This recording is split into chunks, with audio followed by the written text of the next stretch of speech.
Ako nga pala si Isagani Rivas, pero tawagin niyo na lang akong Gani. Lumaki ako sa isang baryo sa gilid ng dagat, ang Baryo Malinaw. Tahimik ang lugar namin, yung tipong kilala mo lahat ng tao.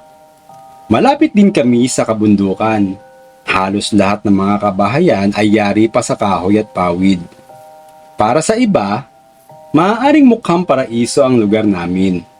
Malinis ang hangin, sariwa ang mga isda, at simple ang buhay.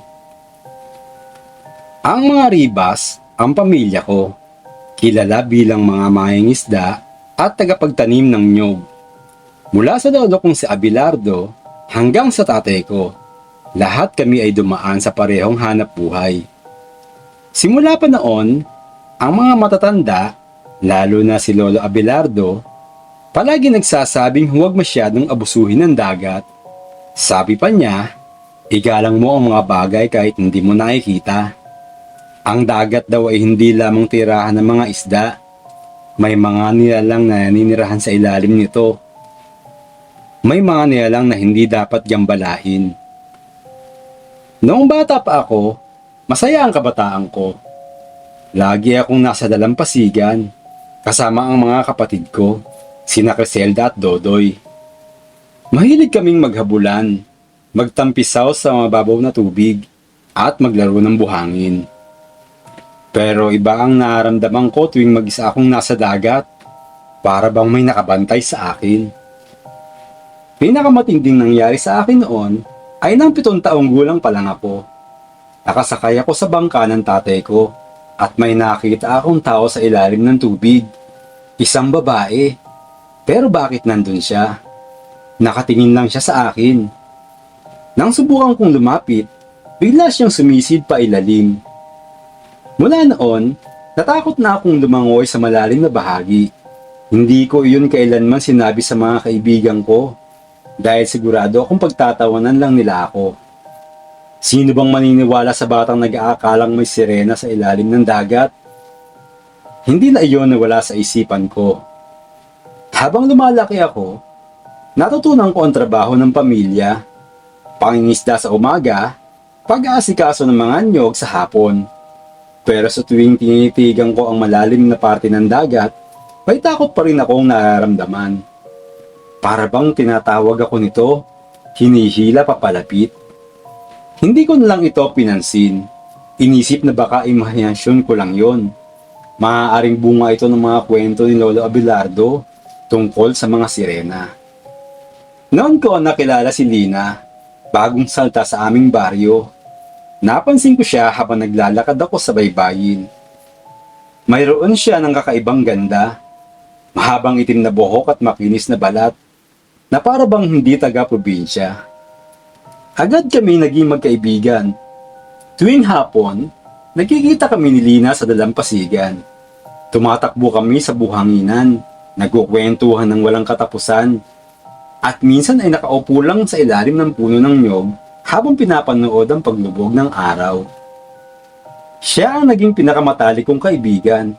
Kung tutusin, parang higit pa ron. Pakiramdam ko, kilala ko na siya ng matagal, kahit ilang linggo pa lang kaming magkasama. Hindi ko akalaing magiging malapit kami ng ganong kabilis. Minsan, tinatanong ko siya kung bakit ayaw niyang pumasyal kami sa ibang parte ng baryo. Palagi lang kasi siyang nasa dalampasigan. Umiti siya at sinabing may mga lugar na hindi niya pwedeng puntahan. Natawa lang ako noon. Inisip na baka hindi lang talaga siya sanay sa mataong lugar. Sa loob-loob ko, may parte sa akin na gusto kong malaman kung sino ba talaga siya. Pero hindi ko na yun itinanong. Isang gabi, bigla siyang naglaho. Hindi man lang nagpaalam. Hinanap ko siya sa dalampasigan, sa mga lugar na madalas naming puntahan. Minsan, umuupo ako sa ilalim ng puno ng nyog kung saan madalas kami mag-usap. Umaasang babalik siya. Buwan ang lumipas. Unti-unting humupa ang pag-asa kong makita siyang muli. Hanggang isang gabi, habang tahimik ako naglalakad sa tabing dagat, may narinig akong pamilyar tinig. Si Lina. Tumayo siya sa harapan ko. Kasing ganda pa rin ng dati. Pero may lungkot sa kanyang mga mata. Pasensya ka na, Gani. Kailangan ko nang umalis. Hindi ako talaga taga rito, sabi niya. Sa puntong iyon, hindi ko na kailangan magtanong pa. Alam ko na, hindi siya ordinaryong tao. Siya ang nilalang sa ilalim ng dagat na nakita ko noong bata pa ako. Ang nilalang na laging nariyan, nagmamasid. Bago siya tuluyang maglaw sa ilalim ng dagat, naibigay siya ng pangako. Babalik ako sa tamang panahon, Gani, kapag handa na ang lahat. Huwag mo akong kakalimutan, ha? At tulad ng isang alon, nawala siya sa aking paningin. Iniwan ako ng may bigat sa kalooban, pero may kaunting pag-asa. Bago pumanaw si Lolo, ay hindi ko napigilan na ipagtapat ito sa kanya. Ayon sa kanya, si Lina daw ay maaaring isang salin buhay. Hango sa salin at buhay, o paglipat ng dugo na sumisimbolo sa paghahalo ng dugong sirena at tao. Isang nilalang ng tubig, ngunit may kakayahang maglakad sa lupa. May mga katangian ng parehong tao at sirena. Ang anak ng sirena ay tao na maaaring walang buntot na tulad ng isda. Nagtataglay din ito ng kakayahan na manatili ng matagal sa ilalim ng dagat o makahinga sa ilalim ng tubig. May mga posibilidad na ang kanyang balat ay bahagyang mas makinis kaysa sa karaniwan. Sa lupa, normal ang anyo nila bilang tao. Ang kanyang mga mata ay may kayumanghi o malaasul na kulay. Bukod pa rito, malakas ang kanilang koneksyon sa dagat. May kakayahan silang makipag-usap sa mga nilalang doon. Malakas ang pakiramdam sa mga pagbabago sa karagatan, gaya ng pagdating ng bagyo o mga alon. Tuwing tinititigan ko ang dagat, umaasa akong muling makita si Lina. Alam kong babalik siya, pero hindi ko alam kung kailan o kung paano. Lumipas ang mga taon at tuluyang kong nakalimutan si Lina. Naging abala ako sa buhay bilang mangingisda. Nakapag-asawa ako at bumuo ng pamilya. May mga trahedyang nangyari sa aming baryo na nagdulot ng takot sa mga tao. Sunod-sunod ang mga sakuna sa dagat.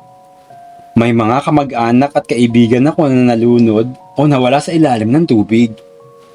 Wala kaming sapat na paliwanag kung bakit. May mga usap-usapan na baka gawa ito ng mga sirena. Sa kabila ng mga haka-haka, wala pa rin kaming konkretong ebidensya para patunayan ito. Paunti na ng paunti ang mga nahuhuling isda sa dagat. Isang araw, isang grupo ng mangingisda ang bumalik sa baryo. Bit-bit ang hindi inaasahang huli. Isang matandang sirena. Nahuli nila ito sa lambat habang nasa malalim na parte sila ng dagat. Imbes na patayin nila ito, nagdesisyon ang mga tao na ikulong muna ito habang pinag-iisipan ang dapat gawin. Itinali nila ito sa tabi ng dalampasigan. Ibinalot pa sa lambat. Binantayan ng mabuti. Ang iba ay gustong patayin ang sirena bilang parusa. May ilan na nagdadalawang isip. Natatakot na maaaring maghiganti ang iba pang nilalang dagat.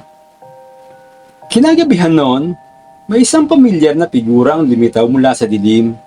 Si Lina. Parang walang nagbago sa kanya. Ang kanyang kagandahan na hindi kumupas kahit kaunti. Pero sa kabila ng aking pagkagulat, may parte sa akin na natuwa nang makita siyang muli. Lumapit siya sa kinilalagyan ng sirena. Mabilis at walang ingay. Sa paglapit ko, nalaman kong ang matandang sirena na nakakulong ay ang kanyang ina. Tumulo ang luha ni Lina habang hinahaplos ang mukha ng ina. Agad akong lumapit. Alam kong dapat ko silang tulungan.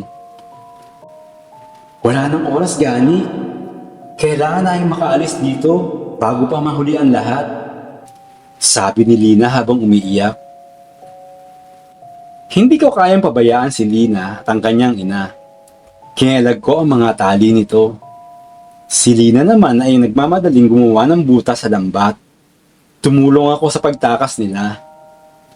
Nang tuluyan na silang makalaya, balungkot na tumingin si Lina sa akin. Tapos nagpasalamat. Salamat, Gani. Babalik ako tulad ng ipinangako ko noon. Dagdag pa niya. Nang makita ng mga mangingisda na pinatatakas ko ang sirena, agad silang nagalit. Hindi na ako nakapagpaliwanag. Isa-isa nilang kinuha ang kanilang mga sibat at pinaulanan nito ang sirena. Isa sa mga sibat ang tumama sa dibdib ng ina ni Lina. Nakita ko ang dugo na unti-unting lumabas habang bumabagsak ang katawan nito sa buhangin. Lumuhod si Lina sa tabi ng kanyang ina. Naglabas ng nakabibinging tinig. Tinig na hindi ko pa naririnig sa buong buhay ko. Tila ito'y galing sa kailaliman ng dagat. Parang alon na pumapalo sa mga bato. Bumaling siya sa akin. Napuno ng lungkot at galit ang kanyang mga mata. Bago pa man ako makalapit upang tulungan siya, naglaho na siya sa tubig kasama ang bangkay ng kanyang ina. Alam kong nagkamali ang mga tao. Sa halip na intindihin ang aking pagpapaliwanag, ako ang sinisi ng mga mangingisda sa nangyari. Ibinuhos nila sa akin ng kanilang galit. Isa-isa nila akong nilapitan. Itinutulak at sinisigawan. Sinaktan nila ako. Sinaluko ang kanilang mga suntok at hampas. Wala akong nagawa kundi magmakaawa para sa aking buhay. Walang awa nila akong ginulpi hanggang sa halos mawalan ako ng malay. Hindi pa sila nakontento. Dinala pa nila ako sa malayong isla. Doon nila ako iginapos sa isang puno. Iniwan na nakabilad sa araw. Wala akong makain o mainom, habang ang katawan ko ay unti-unting nilalamon ng gutom at init. Bago sila umalis, narinig ko pa ang mga sumpa nila laban sa akin dahil sa pagdiligtas ko sa sirena. Mga kasamahan at kaibigan ko sila noon. Ngayon, puno na lang sila ng galit at pagmamalupit. Nalaman ko mula sa mga kwento ng ilang mangingisdang nakapanig sa akin na isa-isa nilang pinatay ang lahat ng mga kamag-anak ko. Wala silang itinira.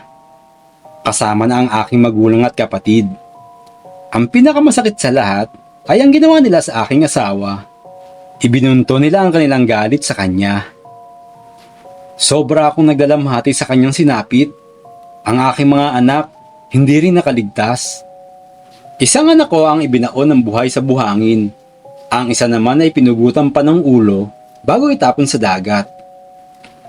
Hindi ko may paliwanag ang sakit ng kalooban na nararamdaman ko.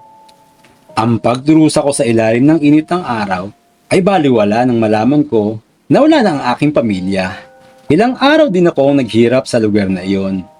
Sa malabo kong pag-iisip, tila nawawala na ako sa aking katinoan. Sa mga panahong iyon, isang nilalang ang nagpakita sa akin na tumulong, si Lina. Sa mga sumunod na araw, siya ang nag-alaga sa akin, nagbigay ng pagkain, nagbigay ng liwanag sa aking madilim na sitwasyon. Unti-unti, sa kanyang mga pangangalaga, bumangon at naibalik ang lakas ko sa dati. Naisip ko na hindi na ako makakabalik sa pinanggalingan kong isla. Alam kong kapag nalaman ng mga tao roon na buhay pa ako, tiyak na papatayin o sasaktan nila ako ulit. Ito na ang aking bagong tahanan. Si Lina, sa kanyang kabutihan, ay nagbigay sa akin ng makakain. Mga isdang nahuli niya mula sa dagat. Sa aking mga kamay naman, sinikap kong magtanim. Maghanap ng mga paraan upang makadagdag sa makakain. Dahang-dahang nagbukas ang aking puso sa bagong simula na ibinigay ng tadhana. Nahulog ang loob ko kay Lina. Sa bawat araw na magkasama kami, nababawasan ang bigat ng aking nakaraan. Siya ang naging liwanag at pag-asa ko. Kahit magkaiba kami, parang may puwersang nagtutulak sa amin. Natutunan naming harapin ang buhay, magtanim, mangisda at magmahal. Hindi madali ang aming sitwasyon, pero lalong tumitibay ang pagmamahal namin. Siya ang lakas ko at ako ang kalayaan niya. Isang araw, dumating ang malakas na bagyo. Nabalitaan namin na maraming tao ang nangangailangan ng tulong sa isla kung saan muntik na akong mapatay. Ang mga mangingisda sa bayan ay unti-unting nawawala. Maraming tao ang napinsalang ng mga gumuhong bahay. Ang mga kahoy at yero ay nagkalat sa paligid. Napagdesisyon na namin bumalik. Kahit alam namin puno ng panganib ang aming pagbabalik, sinamahan ako ni Lina. Napansin ni Lina ang isang bahay na gumuho at nakulong ang maraming bata sa loob. Ang mga bata ay umiiyak at nagmamakaawa. Kailangan nating tulungan sila, sabi ko kay Lina at agad kaming kumilos. Pinasok ang bahay mula sa ilalim ng mga gumuhong pader. Si Lina ay nakasubaybay sa labas. Halina mga bata, kailangan ninyong sumunod sa akin, sabi ko habang tinutulungan ng mga bata na lumabas sa mga basag na bintana. Habang nilalabas ko ang mga bata mula sa mga gumuhong bahay, si Lina naman ay tumulong sa huling bata na naiwan. Nakita ko kung paano niya maingat na iniligtas ang bata, marahan at puno ng pagmamalasakit. Ngunit sa huling sandali ng kanilang paglabas, biglang bumagsak ang isang malaking bahagi ng pader. Mabilis ang pangyayari. Bumagsak ito kay Lina. Nakita kong natabunan siya ng mga bato at kahoy. Tinulungan kong alisin ang mga nakadagan sa kanya, pero huli na. Hawak ko siya sa huling sandali ng kanyang hininga. Sa pagkakataong iyon, binawian na siya ng buhay. Hindi ko mapigilan ang mga luha ko. Nag-wish siya ng buhay para sa iba. Napakalungkot ng mga sandaling iyon. Hindi ko alam kung paano ipagpapatuloy ang mga susunod na araw. Lumipas ang panahon. Hindi na ako nakapag-asawa muli. Ang huling babaeng minahal ko ay si Lina, ang nagdala sa akin sa mga sandali ng saya at pag-asa. Sa bawat paglipas ng taon, ang mga alaala namin ay tila nagiging mas maliwanag. Inaalala ko ang mga araw na kami ay magkasama, naglalaro sa dalampasigan, at mga kwentuhan namin sa ilalim ng mga bituin. Ngayon, ang mga alaala niya ay nagsisilbing liwanag sa aking madilim na mga gabi. Sa mga tagapakinig, sana'y nagbigay ito ng inspirasyon. Huwag nating kalimutan ang mga tao na nagbigay sa atin ng pagmamahal. Palaging maging bukas sa posibilidad ng pag-ibig, kahit na ang ating mga puso ay nasaktan. Hanggang dito na lang mga kaibigan ang ating kwento. Salamat sa pakikinig at hanggang sa muli, paalam.